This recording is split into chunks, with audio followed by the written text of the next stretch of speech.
Hey guys, I am Raj and আজকে আমি তোমাদের সাথে প্রেজেন্ট করছি পার্ট 2 অফ টেকনিক্যাল অ্যানালাইসিস। তো আজকে আমরা দেখব যে টেকনিক্যাল অ্যানালাইসিস থেকে সত্যি কি আমি টাকা ডবল করতে পারি, এমনকি এখানে কি রকম কি ট্রেড নিতে হয়, কি রকম ট্রেড নিলে আমরা আগে এগিয়ে যেতে পারবো।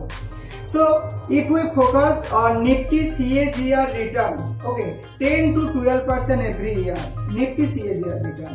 So আমরা যদি একটা ভালো ট্রেডার হতে পারি তো আমরা এর থেকে মানি অনেক বেশি করতে পারবো। আমি জানি যে রিয়েলিস্টিক ভাবে এটা করা খুবই কঠিন, but if we acquire the soft skill of the market, we can make money easily. Okay, so this video is only for study purpose, not any types of recommendation. Okay, you should apply these skills in the market, then you can make money. তাহলে আজকে আমি দেখব যে Nifty CAGR 10 to 12% এর থেকে আমরা কিভাবে আমাদের মানিকে আমাদের এক্সপেকটেশন অনুসারে আগিয়ে নিয়ে যেতে পারবো, লাইক 12%, 15%, 18%, 30%. ওকে, সো টেকনিক্যাল অ্যানালাইসিস এর মধ্যে আমরা এক্সপেকটেশন অফ টেকনিক্যাল অ্যানালাইসিস অনেক টাইপের হয়। একটা গুড ট্রেডার অলওয়েজ মেক হি ডিসিশন ফার্স্ট। একটা গুড ট্রেডার কি করে, তার ডিসিশন সবসময় আগে নেয়। সাপোজ এখানে হচ্ছে এটাকে যদি আমি একটা গ্রাফ XY গ্রাফ বানাই, তো গ্রাফটার মধ্যে একটা টাইম পিরিয়ড আমরা সিলেক্ট করি, আর আমার যে মানিকে সিলেক্ট করি। যদি মানি এখান থেকে স্টার্ট হয়, সো এখানে যদি আমি এন্ট্রি নিই, এই পয়েন্টে যদি আমি এন্ট্রি নিই, সো একটা অ্যাজ এ গুড ট্রেডার আমাকে আগে ডিসিশন নিতে হবে যে আমার টার্গেট কত দূর থাকবে, টার্গেট আমি কত পার্সেন্ট রাখবো, আর আমার এক্সিট পয়েন্ট কত পার্সেন্ট রাখবো। তো আমার যদি টাইম ফ্রেম অনুসারে যদি সেই স্টকটা যেটা চলছে সেই স্টকটা যদি আমার স্টপ লসে চলে আসে, তাহলে আমাকে এখান থেকে এক্সিট করে নিতে হবে। আর সেই টাইম ফ্রেম অনুসারে অ্যাজ এ সেম কন্ডিশন যদি আমার সেই স্টকটা আমার টার্গেটে গিয়ে পৌঁছায়, তাহলে আমাকে আমার টার্গেট থেকে বেরিয়ে যেতে হবে। তার কারণ হচ্ছে, টার্গেট থেকে বেরোনোর মেন কারণ হচ্ছে আমাদের টার্গেটে আসার পরে স্টকটা 100% নিচে আসবেই। ম্যাক্সিমাম টাইমে এটাই হয়, এবারে ফিউ রেয়ার কেসে এটা হয় না। তো আমাদের টার্গেট আর এক্সিট এই দুটো অলওয়েজ মেনটেন করতে হবে, ঠিক আছে। আর আমরা যে টেকনিক্যাল অ্যানালাইসিস করে ট্রেড নিই সেগুলো হচ্ছে short term, not long term. যদি আমরা লং টার্মের চিন্তা ভাবনা করি, তো লং টার্ম কেসেসে কি হয়, লং টার্ম কেসেসে আমাদেরকে ফান্ডামেন্টাল অ্যানালাইসিস করতে হয়। If you a long term investor, you should fundamental analysis first. Okay, technical analysis আমরা তখনই করব যখন আমরা শর্ট টার্ম অ্যানালাইসিস করব, মানে শর্ট টার্মে আমি রিটার্ন চাইবো। সো আমাদেরকে ফার্স্ট আমাদের কাজ হচ্ছে ট্রেড। ট্রেড এটাকেও বলে যখন তুমি কোনো স্টকের মধ্যে পজিশন নিয়ে থাকবে, আবার যখন তুমি কোনো পজিশন না নিয়ে থাকবে।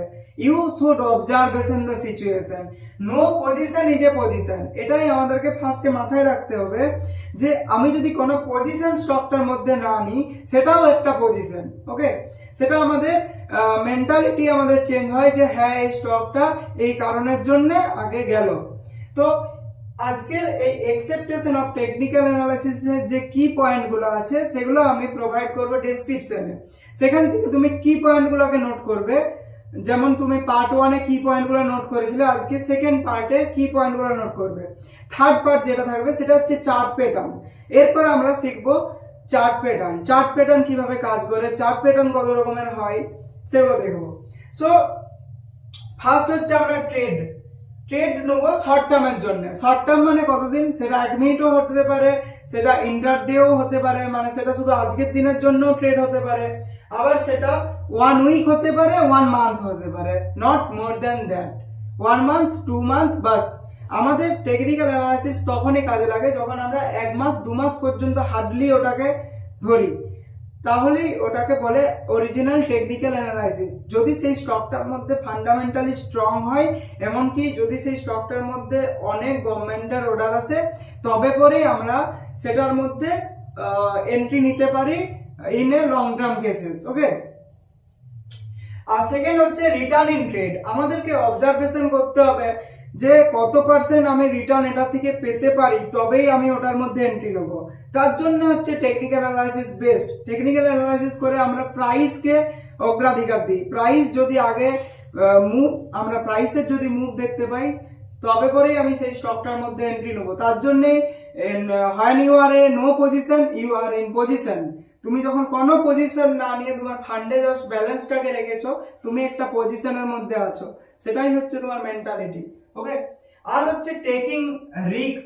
রিস্ক হচ্ছে 99% ওয়ার্ক করে এখানে। এর কারণ হচ্ছে ক্যাপাবিলিটি অফ টেকিং রিস্ক এটা সবাইকার মধ্যে থাকে না, ঠিক আছে। রিস্কটাকে যে ম্যানেজ করতে পারবে সেই মার্কেটের কিং, যে রিস্কটাকে ম্যানেজ করতে পারে না সে মার্কেটের কিং নয়। Like when your stop loss is happened, যখন এটা যদি কোনো স্টক হয়, এক স্টক হয়, স্টকটা যদি যায় এইভাবে একটা লাইন বরাবর টাইমের অনুসারে, তো স্টকটা যদি নিচে নেমে, তোমাকে আমি ফার্স্টেই বলেছিলাম যে তোমাকে স্টপ লস আর টার্গেট সেট করতে হবে, তবে পরেই তুমি এই স্টকটার মধ্যে টেকনিক্যাল অ্যানালাইসিসে আগে এগিয়ে যাবে। So if you stock hit the stop loss, যদি তোমার স্টপ লস বেরিয়ে 0.5 to 1% ও নিচে নেমে চলে আসে, তোমাকে কুইকলি এখান থেকে এক্সিট করে যেতে হবে। আর যদি না আসে, এই পর্যন্ত আসে, then you can wait, you should wait here. Okay, তুমি ওয়েট করবে যতক্ষণ না পর্যন্ত তোমার টার্গেট আসছে। আর আমি একটা ভিডিওতে তোমাদেরকে দেখিয়েছিলাম যে টার্গেটের পরে কিভাবে তুমি ওই স্টকটার থেকে এক্সিট নেবে। এরপরে নেক্সট টপিক হচ্ছে আমাদের চার্ট প্যাটার্ন। তো আমাদের পার্ট 3 থাকবে chart pattern. So wait for chart pattern.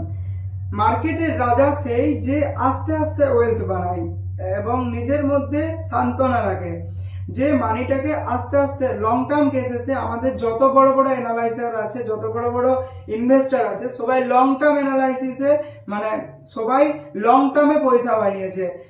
কেউ খুব তাড়াতাড়ি পয়সা বাড়ায় না, কারণ হচ্ছে এখানে অনেকটা এক্সপিরিয়েন্স ওয়ার্ক করে। সব থেকে বেশি যেটা কাজে লাগে সেটা হচ্ছে your experience. Okay, so wait for part 3। Part 3 তে আমরা চার্ট প্যাটার্ন দেখবো।